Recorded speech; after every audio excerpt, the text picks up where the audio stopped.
নমস্কার,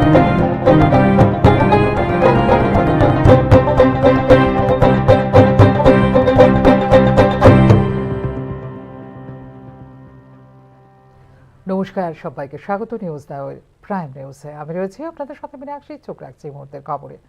সামনে ভিলেজ কমিটির নির্বাচনের প্রস্তুতি নিয়ে এবার শরিক ত্রিপুরা মথা নেতৃত্বের সঙ্গে বৈঠক করলেন মুখ্যমন্ত্রী ডাক্তার মানিক সাহা। মুখ্যমন্ত্রী সরকারি বাসভবনে অনুষ্ঠিত হয় এই বৈঠক। চলতি বছরের ডিসেম্বর মাসের মধ্যে সম্ভব না হলেও আগামী বছরের গোড়ার দিকে রাজ্যে অনুষ্ঠিত হবে ভিলেজ কমিটি নির্বাচন। স্বাভাবিকভাবেই আসন্ন ভিলেজ কমিটি নির্বাচন নিয়ে সক্রিয় হয়ে উঠেছে শাসক দল। বিরোধীদের নিষ্ক্রিয়তার সুযোগে নির্বাচনে ক্লিন সুইপের উদ্দেশ্যে ইতিমধ্যে দফায় দফায় বৈঠক করেছে ক্ষমতাসীন 3 শরিক দল বিজেপি, ত্রিপুরা মথা এবং আইপিএফটি। এক্ষেত্রে সাইনবোর্ড সর্বস্ব আইপিএফটি চেয়ে ত্রিপুরা মথাকে সবচেয়ে বেশি গুরুত্ব দিচ্ছে বিজেপি।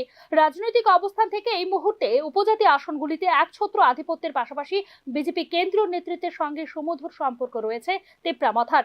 রাজনীতির পাটিগণিতের হিসেব কষে একের পর এক নির্বাচনে বিজেপি কেন্দ্রীয় নেতৃত্বের কাছ থেকে নিজের দাবি দেওয়া আদায় করতে অনেকটাই সক্ষম হচ্ছে ত্রিপুরা মথার প্রতিষ্ঠাতা প্রদ্যুৎ কিশোর দেববর্মন। আসন্ন নির্বাচনেও রাজ্যের মোট 587টি ভিলেজ কমিটির মধ্যে ঠিক কত আসনে রফা করে বিজেপি ত্রিপুরা মথা, বিষয়টি জানতে অপেক্ষা করতে হবে আরো কয়েকটা দিন। তবে এরই মধ্যে ময়দানে অবতীর্ণ হয়েছে খোদ মুখ্যমন্ত্রী মানিক সাহা। নিজের সরকারি বাসভবনে করলেন মথা নেতৃত্বের সঙ্গে গুরুত্বপূর্ণ বৈঠকে উপস্থিত ছিলেন ত্রিপুরা মথার প্রতিষ্ঠাতা প্রদ্যুৎ কিশোর দেববর্মন, দলের সভাপতি বিজয় কুমার রাংখল, টিটিএডিসির চেয়ারম্যান জগদীশ দেববর্মা। তবে গুরুত্বপূর্ণ এই বৈঠকে আসন রফা নিয়ে ঠিক কি আলোচনা বা সিদ্ধান্ত হয়েছে তা নিয়ে মুখে কুলুপ এঁটেছে বিজেপি এবং ত্রিপুরা মথা উভয় দলই। উপজাতি ভিত্তিক আঞ্চলিক দল হিসেবে জাতীয় দল বিজেপির সঙ্গে নির্বাচনী দর কষাকষিতে এখনো পর্যন্ত সফল প্রদ্যুৎ কিশোর দেববর্মন এবং তার দল ত্রিপুরা মথা। এক্ষেত্রে শেষ পর্যন্ত 587টি আসনের মধ্যে কটি আসন শরিক মথার জন্য ছেড়ে দেবে বিজেপি তা নিয়েই চলছে জোর জল্পনা। উল্লেখ করা যেতে পারে, রাজ্যে 2016 সালের 24 ফেব্রুয়ারি সর্বশেষ অনুষ্ঠিত হয়েছিল ভিলেজ কমিটি নির্বাচন। এক্ষেত্রে 2021 সালেই ফুরিয়ে গেছে ভিলেজ কমিটির মেয়াদ। ব্যুরো রিপোর্ট, নিউজ নাও। এদিকে প্রবল শিলাবৃষ্টি ও দমকা হাওয়ায় ভেঙে যায় বিদ্যুৎ খুঁটি ও ট্রান্সফরমার।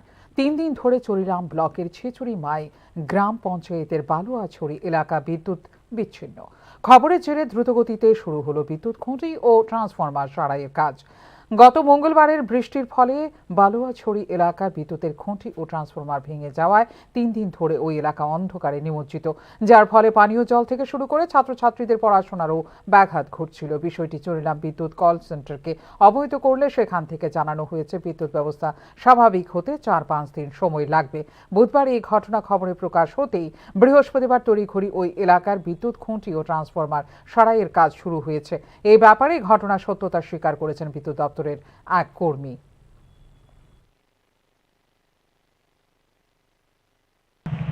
এই গত পরশুদিন যে সাইক্লোনটা হয়েছে, সাইক্লোনের তো আমরা চরিলামে ভীষণ এরিয়াতে মানে ভালো ভালো এরিয়াতে ভালো ক্ষতি হয়েছে, যার লিগে আমরা বালুয়াছড়ি সেবা পর্যায়ে বালুয়াছড়িতে একটা ট্রান্সফরমার সহ বেস নিয়ে মাটিতে বই থাকা এটা আমরা কালকে করতে পারছি না। এদিকে ফার্স্ট টাইম আজকে আমরা লাগাইছি, আবার এটা একটা নিউজও হয়েছিল। এটা নিউজের আগেই আমরা প্ল্যান আসলো যে এটা আমরা ফার্স্ট টাইম করার লাগে এই আর কি। আমরা এখন দ্রুত গতিতে চেষ্টা করছি এটা শেষ করে দেওয়ার লাগে আজকে। ছোটবেলায় সন্ধ্যা নামলেই জোনাকির পেছনে ছোটার স্মৃতি এখনো জলঝল করে আমাদের অনেকেরই। জোনাকিকে হাতের মুঠোয় নিয়ে আবার উড়িয়ে দেওয়ার নিটোল আনন্দ যেন অপরিসীম। কিন্তু আজকের নগরায়নে আধুনিকতায় শহরে তো বটেই, গ্রামাঞ্চল থেকে হারিয়ে যাচ্ছে জোনাকি। তবে কি শৈশবের সেই স্মৃতিতেই বেঁচে থাকবে জোনাকি? শুধুমাত্র কবিতা এবং ছড়ার ছন্দে কি ভবিষ্যৎ প্রজন্মের কাছে ধরা দেবে প্রকৃতির অদ্ভুত ভালো লাগার অনুভূতি? তা নিয়ে উঠছে প্রশ্ন। প্রকৃতির সর্বশ্রেষ্ঠ রচনার তকমা পাওয়া আমরা মানুষ কি পারি না বিলুপ্ত হতে চলা এই প্রজাতিটিকে রক্ষা করতে? প্রশ্ন উঠছে তা নিয়েও। সন্ধ্যা নেমে এলেই ঝিঝি পোকার ডাক এবং সেই সঙ্গে জোনাকির আলো, এ যেন এক নৈসর্গিক অনুভূতি। জোনাকিকে হাতের মুঠোয় নিয়ে আবার উড়িয়ে দেওয়ার জন্য শৈশবের সেই অনুভূতি মনে হয় যেন সেদিনের কথা। কিভাবে ছোট্ট একটি পোকার পেট থেকে বের হয় আলো তা জানার জন্য বায়নার পর বায়না মায়ের কাছে। কিন্তু কালের বিবর্তনে তথাকথিত আধুনিকতার ছোঁয়ায় অস্তিত্ব হারিয়ে ফেলেছে জোনাকি। জোনাকির পেছনে ছোটা, হাতে নিয়ে আবার উড়িয়ে দেওয়া আধুনিক নগর সভ্যতায় যেন অনেকটাই বেমানান। তবে আগের মতো আর দেখা পাওয়া যায় না জোনাকির। সত্যি আগের মতো আর জোনাকির দেখা মেলে না। শৈশবের সেই সন্ধে যেন আর নামে না। আলোর মশাল জেলে জোনাকিরা আর আসে না। ক্রমে যেন নিভে যাচ্ছে জোনাকির আলো।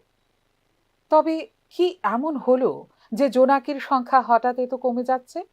বিজ্ঞানীদের মতে জোনাকিরা আসলে এক ধরনের পোকা। পৃথিবীতে প্রায় ২০০০ প্রজাতির জোনাকি রয়েছে। তবে সব প্রজাতির জোনাকির আলো নেই। আশ্চর্যের বিষয় হচ্ছে শুধু প্রাপ্তবয়স্ক জোনাকিরাই আলো উৎপন্ন করে না। জোনাকির লার্ভা, এমনকি এর ডিম থেকেও উৎপন্ন হয় আলো। জোনাকির আলো পৃথিবীর সবচেয়ে কার্যকর আলো। অন্যভাবে বলতে গেলে বিশুদ্ধ আলো। কারণ এই আলোর পুরোটাই আলোক শক্তি। এখানে আলো ছাড়া অন্য কোনো শক্তি নেই। একটি সাধারণ বাল্বে আলো জ্বললে তাতে মাত্র 10% থাকে আলোক শক্তি। অন্যদিকে ফ্লোরোসেন্ট বাল্বের আলোতে 90%ই থাকে আলোক শক্তি। বাকি 10% হয় তাপ শক্তি। কিন্তু জোনাকির আলোর পুরোটাই আলোক শক্তি। এজন্য জোনাকির আলোকে কোল্ড লাইট বা শীতল আলো বলে অভিহিত করেন বিজ্ঞানীরা। জোনাকিরা তাদের দেহের অভ্যন্তরে বায়োলুমিনেসেন্স নামক এক ধরনের রাসায়নিক পদার্থের বিক্রিয়ার মাধ্যমে আলো তৈরি করে। প্রজননের যোগাযোগ এবং শিকারীকে সতর্ক করতেও তারা এই আলো ব্যবহার করে। আক্রমণের শিকার হলে জোনাকিরা তাদের দেহ থেকে রিফ্লেক্স ব্লিডিং নামক এক ধরনের রক্ত নিঃসরণ করে, যা তেতো এবং বিষাক্ত হয়ে থাকে। এজন্য খাদ্য তালিকায় জোনাকিদের রাখে না শিকারী প্রাণী বা পোকা। দিন দিন জোনাকিদের সংখ্যা কমে যাচ্ছে। গবেষকরা জোনাকিদের সংখ্যা কমে যাওয়ার পেছনের কারণ অনুসন্ধান করছেন এবং বেশ কিছু কারণ খুঁজেও পেয়েছেন। বাসস্থান হারানো, আলো দূষণ ও কীটনাশকের ব্যবহার সহ বেশ কিছু কারণেই বিলুপ্ত হতে চলেছে এই প্রজাতি। বিজ্ঞানীদের মতে জোনাকিদের সংখ্যা কমে যাওয়ার পেছনে অন্যতম একটি কারণ হচ্ছে রাতের বেলায় অত্যাধিক কৃত্রিম আলো বা আলো দূষণ। পৃথিবীর মোট স্থলভাগের 23%-এরও বেশি রাতের বেলায় কৃত্রিম আলোয় আলোকিত হয়। আর এই কৃত্রিম আলো জোনাকিদের বংশবিস্তারে প্রতিবন্ধকতা সৃষ্টি করে। আধুনিক নগর সভ্যতায় এত বেশি কৃত্রিম আলোর ব্যবহার হচ্ছে যে জোনাকিরা অন্ধকার খুঁজে পাচ্ছে না। মানুষের ব্যবহৃত অত্যাধিক আলোর কারণে জোনাকিদের আলোর প্যাটার্নে সমস্যা তৈরি হয়। ঘর বাড়ি, গাড়ি, দোকানপাট এবং রাস্তার আলোর কারণে জোনাকিরা তাদের সঙ্গীদের প্রজনন সংকেত পাঠাতে পারে না। ফলে পরবর্তী প্রজন্মে জোনাকিদের সংখ্যা কমছে ধীরে ধীরে। একটা সময় খোলা মাঠ এবং বনে জোনাকিরা আলোর বাইরে থাকতে পারলেও এখন আর সে সুযোগ নেই। এসব জায়গাতেও আলো ঢুকে পড়েছে। উন্নয়নের আলো গ্রাস করেছে এসব জায়গা। দিনে দিনে জোনাকিদের বাসস্থানগুলোতে আলোর পরিমাণ বাড়ছে। ফলে হ্রাস পাচ্ছে জোনাকিদের সংখ্যা। আধুনিকতার ছোঁয়ায় নানা দূষণ আর কীটনাশকের ব্যবহার বৃদ্ধি পাওয়াও জোনাকিদের জন্য কাল হয়ে দাঁড়িয়েছে। এসব দূষণে যেমন জোনাকিরা মারা যাচ্ছে, তেমনি মারা যাচ্ছে জোনাকিদের খাবারও। সব মিলিয়ে গোটা বিষয়টাই যেন জোনাকিদের অস্তিত্বের বিপক্ষে চলে যাচ্ছে। সার্বিক পরিস্থিতিতে প্রকৃতির সর্বশ্রেষ্ঠ জীব হিসেবে জোনাকিদের বাঁচিয়ে রাখার দায়িত্ব কিন্তু আমাদেরই। আর এর জন্য অবশ্যই জোনাকিদের বাসস্থান বাঁচিয়ে রাখতে হবে। তাদের বাসস্থান যেন ধ্বংস না হয় সে বিষয়ে খেয়াল রাখতে হবে। প্রয়োজনীয় জোনাকিদের বসবাস বা সংরক্ষণের জন্য তৈরি করতে হবে আলাদা জোন। আলোর কারণে তাদের প্রজনন প্রক্রিয়া ব্যাহত হয়। এজন্য অপ্রয়োজনে সব জায়গা আলোকিত করা থেকে বিরত রাখতে হবে। প্রয়োজনে সন্ধ্যার দিকে বাড়ির বাইরের বাতি বন্ধ রাখতে হবে। কীটনাশকের ব্যবহার কমাতে হবে। বিশেষ করে যেসব কীটনাশক জোনাকিদের সরাসরি মৃত্যুর জন্য দায়ী, সেসব কীটনাশক নিষিদ্ধ করতে হবে। বেশি জোর দিতে হবে জৈব সার ব্যবহারের দিকে। আর এমনটা করতে পারলেই ভবিষ্যৎ প্রজন্মের হাতে তুলে দিতে পারবো ছোট্ট এক টুকরো আলো। ফিউরো রিপোর্ট, নিউজ নাও। ডেঙ্গি ম্যালেরিয়ার মতো মশাবাহিত রোগ নিয়ন্ত্রণে রাখা একটি বড় চ্যালেঞ্জ। তবে বিজ্ঞানীদের গবেষণায় উঠে আসছে নতুন নতুন আবিষ্কার। মশার বংশ বিস্তার নিয়ন্ত্রণে বাজারে আসতে চলেছে এক নতুন ধরনের স্প্রে। পুরুষ মশার বংশ বিস্তার আটকাতে চলছে গবেষণা, এমনকি মশাবাহিত রোগ প্রতিরোধে নতুন নতুন স্প্রে এবং অন্যান্য পদ্ধতির ওপর গবেষণা চলছে। বিজ্ঞানীরা এমন স্প্রে তৈরির চেষ্টা করছেন যা মশার বংশ বিস্তার বন্ধ করবে এবং মশাবাহিত রোগ প্রতিরোধে সহায়ক হবে। বিশেষত পুরুষ মশার বংশ বিস্তার রোধে মশাকে নির্বীজকরণ করা হতে পারে, যাতে তারা বংশ বিস্তার করতে না পারে।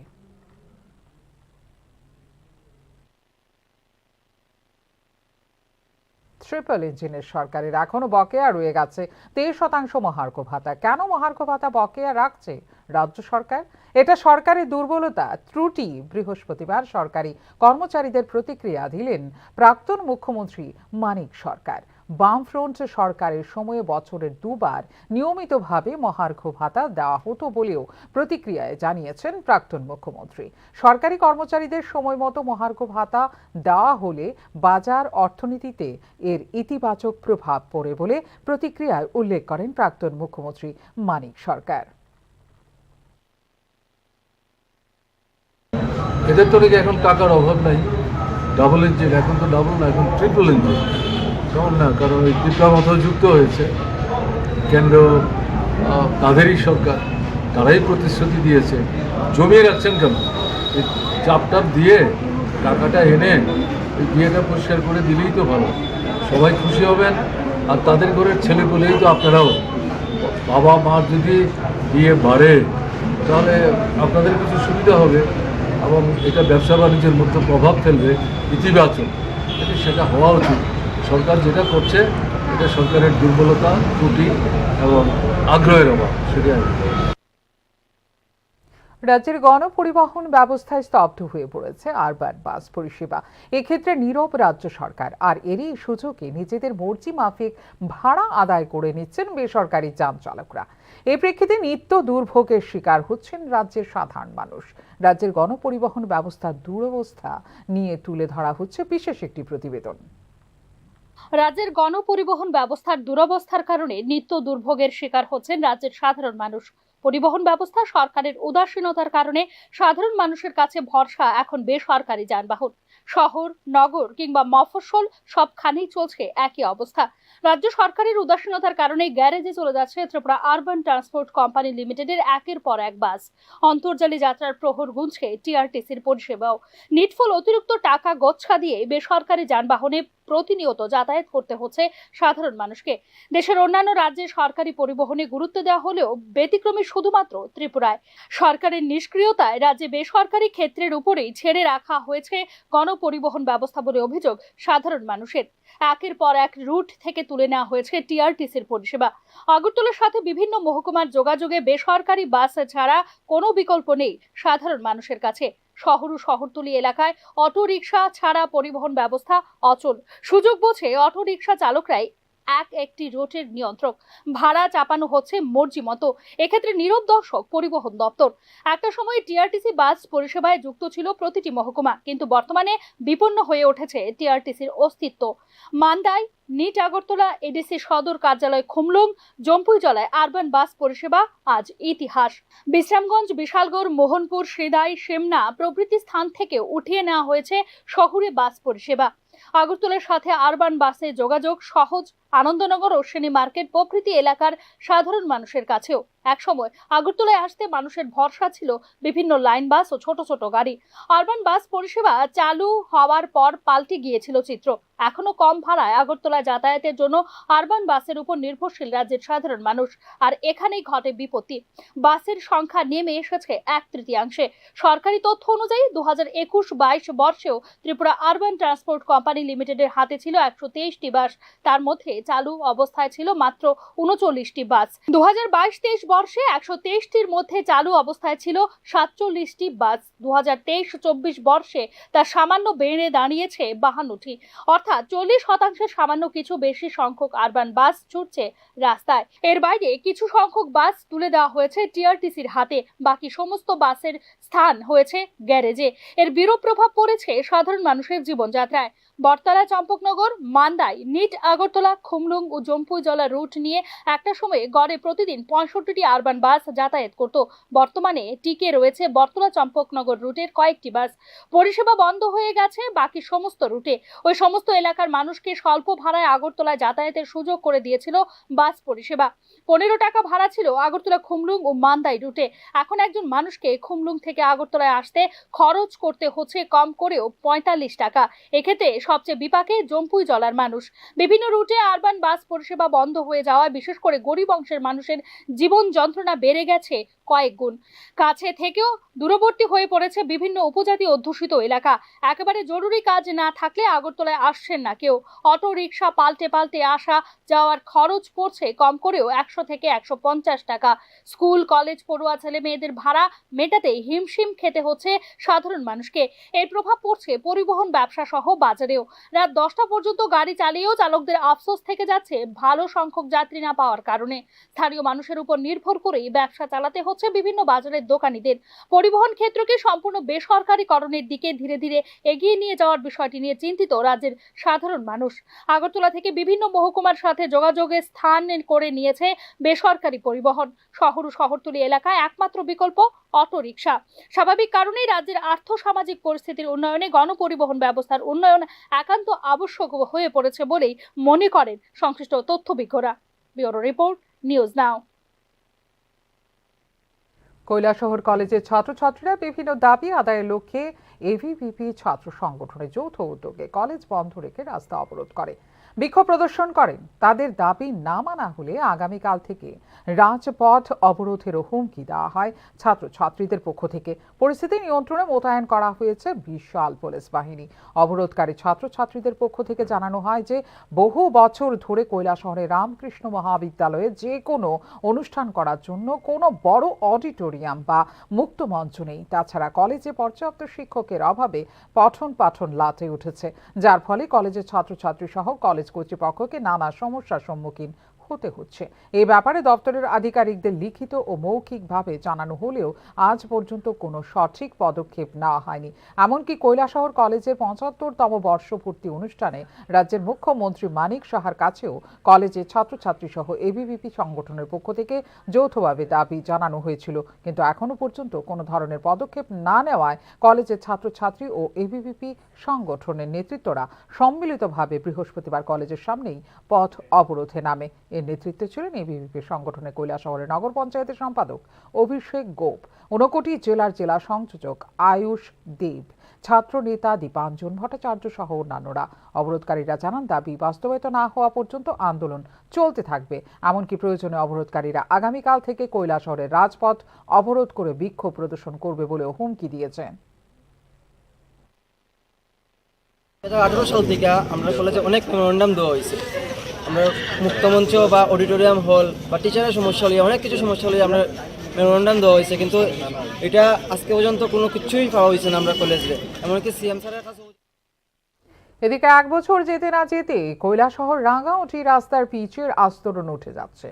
প্রধানমন্ত্রী গ্রাম সড়ক যোজনায় নির্মিত এই রাস্তার বেহাল দশা সংস্কারের দাবিতে ক্ষুব্ধ এলাকাবাসী কৈলাসহরের উত্তর অঞ্চলের লাইফলাইন বলে পরিচিত মহকুমা শাসক অফিস সংলগ্ন পুরনো ডাক বাংলো থেকে রাঙ্গামাটি পর্যন্ত রাস্তা সংস্কারের দাবি ছিল দীর্ঘদিনের। রাজ্য সরকার প্রধানমন্ত্রী গ্রাম সড়ক যোজনায় 7 কিলোমিটার রাস্তা তৈরির জন্য টেন্ডারের মাধ্যমে কাজের বরাত দেওয়া হয়েছিল একজন ঠিকাদারের হাতে। 2021 সাল থেকে এই রাস্তার কাজ অত্যন্ত নিম্নমানের ও ধীর গতিতে চলছিল। এলাকাবাসীর অভিযোগের ফলে প্রায় 8 কোটি টাকা ব্যয়ে রাস্তার কাজ নির্মাণ শেষ হয় 2022 সালের মাঝামাঝি সময়ে। রাস্তায় ব্যবহৃত বিটুমিন ছিল অত্যন্ত নিম্নমানের, ফলে কিছুদিন পরেই এই বিটুমিন উঠে গিয়ে রাস্তার বড় বড় গর্তে সৃষ্টি হয়। প্রধানমন্ত্রী গ্রাম সড়ক যোজনায় কুমারঘাট সার্কেল এই কাজের তত্ত্বাবধানে থাকলেও রাস্তার বেহাল দশায় সংস্কারের কোনো উদ্যোগ নেওয়া হয়নি বলে স্থানীয়দের অভিযোগ। আমার নাম হইলো আলকিস মিয়া। কি সমস্যা হয়েছে? এই সমস্যা হইলো এখানে গাড়ি ঘোড়া চালানি বহুত সাদা, মানে সপ্তাহের মধ্যে দুইবার বিয়ারিং গিরিং ভাঙে, গাড়ির মাঝে রুজি করা যায় না, মানে 500 টাকা 400 টাকা খরচ করা লাগে গাড়ির তলে, আর রুগী লইয়া যাওয়া যায় না, প্যাসেঞ্জারও গাড়ি উঠে খুব কষ্ট হয়ে যায়, বাড়ি গুড়ি খায়, এরপরে বিয়ারিং টিয়ারিং ভাঙে। এই মুহূর্তে নিয়ে নিচ্ছি ছোট্ট একটা বিজ্ঞাপন বিরতির পর ফিরে আসবো অন্যান্য খবরের সঙ্গে থাকবেন। আপনি দেখছেন নিউজ নাও, আমরা জানি কোনটা খবর।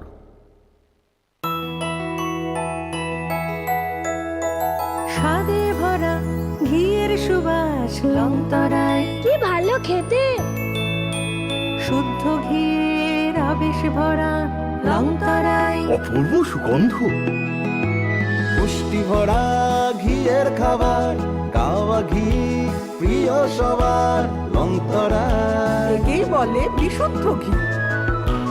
বিশুদ্ধ ঘি নাম মনে রেখো লংতরায়। লংতরাই ঘি রোজ খাবারে তোমাকে চাই। Longtharai Longtharai Longtharai. Step into the realm of Assam Downtown University, where we encourage success, experience the pinnacle of academic excellence, and live your best days. আপনি দেখছেন নিউজ নাও, আমরা জানি কোনটা খবর। বিরতির পর স্বাগত, চোখ রাখছে অন্যান্য খবরে। রাজ্য সিপিআইএমের ঐতিহাসিক নভেম্বর বিপ্লব দিবস উদযাপন ও 11তম পূর্ব আগরতলা অঞ্চল সম্মেলনকে সামনে রেখে বৃহস্পতিবার রক্তদান শিবিরের আয়োজন করা হয় মেলার মাঠে দলীয় কার্যালয়ে। উপস্থিত ছিলেন প্রাক্তন মুখ্যমন্ত্রী মানিক সরকার, সিপিআইএম রাজ্য সম্পাদক জিতেন্দ্র চৌধুরী সহ অন্যান্যরা। প্রসঙ্গত 107 বছর আগে রাশিয়ার মাটিতে এক বিপ্লব সংগঠিত করার মধ্য দিয়ে এক নতুন সমাজ ব্যবস্থার সূচনা হয়, যার নাম সমাজতান্ত্রিক ব্যবস্থা। এর মূল কথা হলো মানুষের ওপর শোষণ, নির্যাতন ও বৈষম্যের চিরতরে অবসান ঘটানো। ইউরোপ ও এশিয়ার বিরাট ভূখণ্ডে সোভিয়েত ইউনিয়ন তৈরি হয়েছিল। প্রায় 74 বছর এই সোভিয়েত ইউনিয়নের অস্তিত্ব বজায় ছিল। প্রাক্তন মুখ্যমন্ত্রী মানিক সরকার ও সিপিআইএম রাজ্য সম্পাদক জিতেন্দ্র চৌধুরী এই নভেম্বর বিপ্লব দিবস উদযাপন উপলক্ষে বক্তব্য রাখেন। সিপিআইএমের নভেম্বর বিপ্লব দিবস উদযাপন উপলক্ষে প্রাক্তন মুখ্যমন্ত্রী বলেছেন, আজকের দিনটি অর্থাৎ 7ই নভেম্বর ঐতিহাসিক দিক থেকে খুব তাৎপর্যপূর্ণ। 1917 সালে 7ই নভেম্বর চূড়ান্ত বিপ্লবী সংগ্রাম সংগঠিত হয়েছিল ও এই সংগ্রাম 10 দিন একাধারে চলেছিল। এই কর্মসূচির অন্যতম অত্যন্ত গুরুত্বপূর্ণ বিষয়।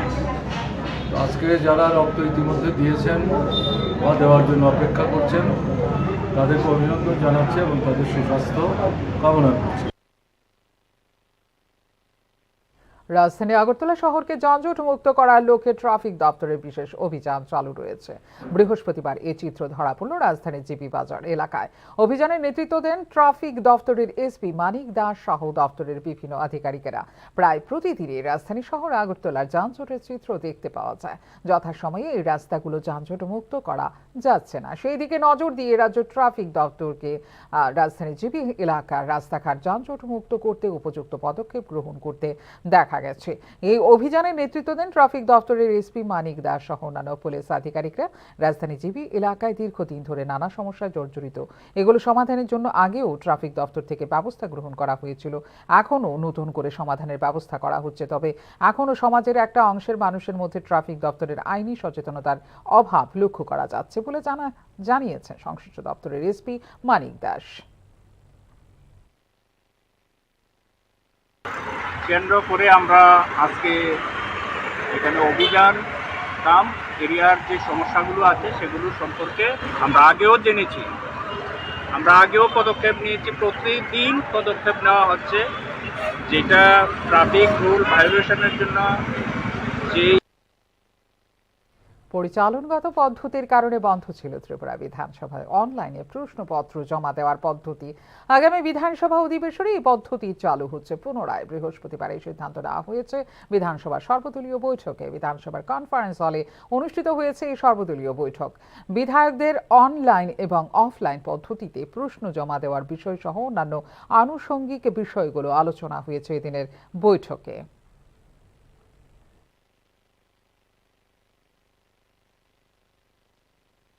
রঞ্জি ট্রফির এলিট এ গ্রুপের চতুর্থ ম্যাচের দ্বিতীয় দিনের খেলা শেষে সুবিধাজনক স্থানে রয়েছে স্বাগতিক ত্রিপুরা এমবিবি ময়দানে। বৃহস্পতিবার ম্যাচের দ্বিতীয় দিনে শক্তিশালী বড়োদরা দলের প্রথম ইনিংসে 235 রানের জবাবে দিনের শেষে 1 উইকেট হারিয়ে ত্রিপুরা স্কোর দাঁড়ায় 192।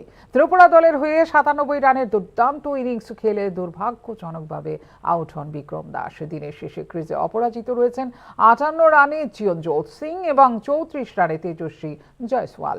শুক্রবার ম্যাচের তৃতীয় দিন বড়োদরার গড়া প্রথম ইনিংসে 235 রান টপকে একটা মজবুত রানের লক্ষ্যমাত্রা নিয়ে খেলতে নামবে টিম ত্রিপুরা। এখনকার মতো এই মুহূর্তের সংবাদ এই পর্যন্ত। অন্যান্য আপডেটস দেখার জন্য অবশ্যই নজর রাখতে হবে নিউজ নাওর পর্দায়।